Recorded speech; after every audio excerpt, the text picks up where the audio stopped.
Good morning बच्चों। मैं आपकी गणित अध्यापिका कल्पना जायसवाल आज आपके लिए परिमेय संख्या का टॉपिक लेकर उपस्थित हुई हैं। तो हमारे प्यारे बच्चों, आज हम परिमेय संख्याओं के बारे में पढ़ने से पहले हम अपनी पिछली कक्षा के पूर्व ज्ञान से जुड़ते हुए आगे को बढ़ेंगे। तो आइए चलते हैं। पहला, प्राकृतिक संख्याएं क्या होती हैं। तो हमने अपनी पिछली कक्षा में पढ़ा है बच्चों, एक से प्रारंभ होने वाली संख्याएं 1, 2, 3, 4, 5 इसी तरह आगे, ये हमारी प्राकृतिक संख्याएं कहलाती हैं। इसी तरह इसी क्रम में आगे बढ़ते हुए पूर्ण संख्याएं, तो पूर्ण संख्याएं हमारी 1 से प्रारंभ ना होकर 0 से प्रारंभ होती हैं, यानी 0, 1, 2, 3, 4, 5 इसी तरह आगे को बढ़ते हैं। तो ये हमारी पूर्ण संख्याएं कहलाती हैं। इसके आगे बढ़ते हैं, पूर्णांक क्या होता है। तो पूर्णांक पढ़ने के लिए हमने अपनी पिछली कक्षा में पढ़ा है संख्या रेखा। आइए हम फिर से देखते हैं संख्या रेखा के बारे में। ये हमारी संख्या रेखा है जिसके बीचों बीच हम शून्य को उपस्थित कर देते हैं और जिसके दाईं तरफ हम धन संख्याओं को बढ़ते हुए क्रम में रखते हैं। 1, 2, 3, 4, 5, 6 इसी तरह आगे की तरफ, और बाईं तरफ हम ऋण संख्याओं को घटते हुए क्रम में लिखते हैं। -1, -2, -3, -4, -5। तो बच्चों, हम क्या देख रहे हैं, इस संख्या रेखा पर हमारी 3 प्रकार की संख्याओं का संग्रह है। पहली धन संख्याएं, फिर शून्य और फिर ऋण संख्याएं, यानी हम इन धन संख्याओं को हम धन पूर्णांक कहते हैं। और शून्य है तो ये हमारा शून्य पूर्णांक हो गया। इसके बाद बाईं तरफ ऋण संख्याएं हैं तो हम इन्हें ऋण पूर्णांक।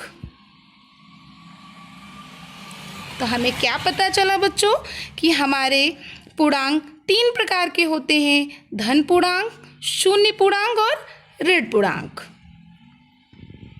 तो आइए चलते हैं बच्चे हम अपने मेन टॉपिक पर, परिमेय संख्याएं।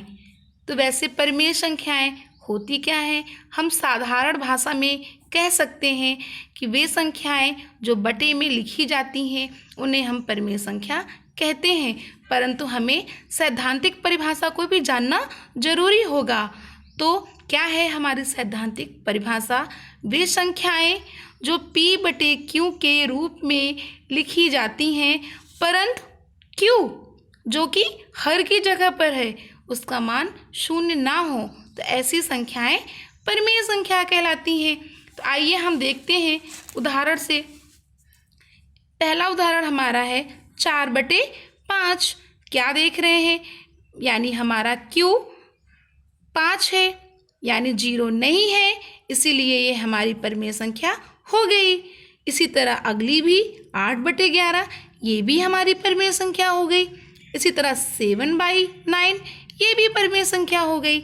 आइए हम देखते हैं और भी कुछ उदाहरण लेते हुए, जैसे 0/3 या 0/3, यानी इसका मान तो 0 होता है परंतु Q का मान 0 नहीं है, इसीलिए ये परिमेय संख्या हो गई, यानी 0 परिमेय संख्या होती है। आइए और एक उदाहरण देखते हैं। जैसे हम अंश की जगह पर 3 ले लिया और हर की स्थान पर 0 ले लिया, तो बेटा ये परिमेय संख्या नहीं होगी क्योंकि Q का मान 0 है। तो बच्चों समझ में आया। आइए इसी तरह आगे बढ़ते हुए हम चलते हैं परिमेय संख्याओं पर आधारित संक्रियाएं। तो यानी हमारी संक्रियाएं जोड़ की, गुणे की, घटाने की, भाग की परंतु आज हम यहाँ पर सिर्फ योग और घटाने की ही संख्या पढ़ेंगे। तो देखते हैं पहली परिमेय संख्या हमारी क्या है, 4/5 प्लस 8/5, यानी हमें इन दोनों को जोड़ना है। तो देख रहे हैं दोनों परिमेय संख्याओं के नीचे 5 है, यानी इसके हर समान है, तो हम हर को ऐसे ही लिख लेते हैं और ऊपर के अंश को वैसे ही उतार लेते हैं। तो क्या हुआ, 8 4 12/5, तो ये भी एक परिमेय संख्या है। अगला चलते हैं, माइनस ब्रैकेट है 6/7 प्लस ब्रैकेट 3/7। तो बच्चों यहाँ पे तो ब्रैकेट आ गया है, तो हमने बताया भी है आप लोगों को कि ब्रैकेट हटाने के लिए सबसे पहले हम क्या करते हैं, समस्या को हल करने के लिए ब्रैकेट हटाते हैं। चलते हैं, माइनस है बाहर और ब्रैकेट के अंदर प्लस है, तो आपस में चिन्हों का गुणा हो जाएगा। जब भी ब्रैकेट खुलता है आपस में चिन्हों का गुणा हो जाता है। तो माइनस प्लस का गुणा माइनस 6/7। वैसे ही यहाँ भी प्लस है और ब्रैकेट के अंदर भी प्लस है, प्लस और प्लस का गुणा प्लस होता है, 3/7 हो गया। अब चलते हैं इसको हल करते हैं। तो इन दोनों के भी हर समान है, तो इसको ऐसे ही लिख लेते हैं। आगे दिए हुए अंश को भी ऐसे ही लिख लेते हैं। तो बच्चों यहाँ पे तो नई समस्या खड़ी हो गई, यहाँ -6 है और +3 है, तब ये कैसे घटेगा। तो हमने आप लोगों को बताया भी है, जब भी दो विपरीत चिन्ह होते हैं तो आपस में भी विपरीत चिन्ह जुड़ जाते हैं, यानी विपरीत चिन्ह घट जाते हैं।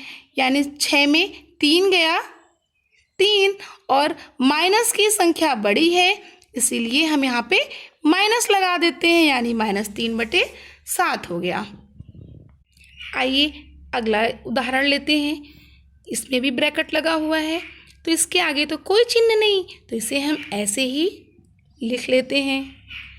अब आगे देखते हैं, यहाँ पे बीच में माइनस लगा हुआ है, फिर ब्रैकेट के अंदर भी माइनस लगा हुआ है, तो जब भी ब्रैकेट खुलता है तो चिन्हों का आपस में गुणा हो जाता है।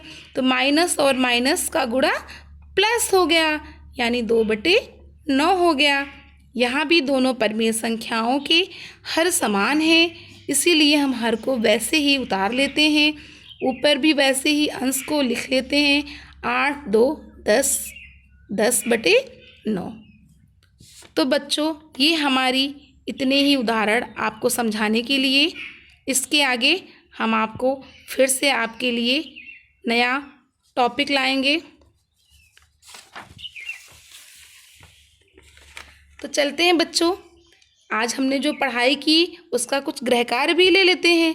सबसे छोटी प्राकृतिक संख्या बताइए, सबसे छोटी पूर्ण संख्या बताइए, संख्या रेखा पर बाईं तरफ चलने पर किस प्रकार का पूर्णांक प्राप्त होता है। और ये कुछ समस्याएं हैं जिनको हमें हल करना है। थैंक्स। 2 मिनट रुकोगे?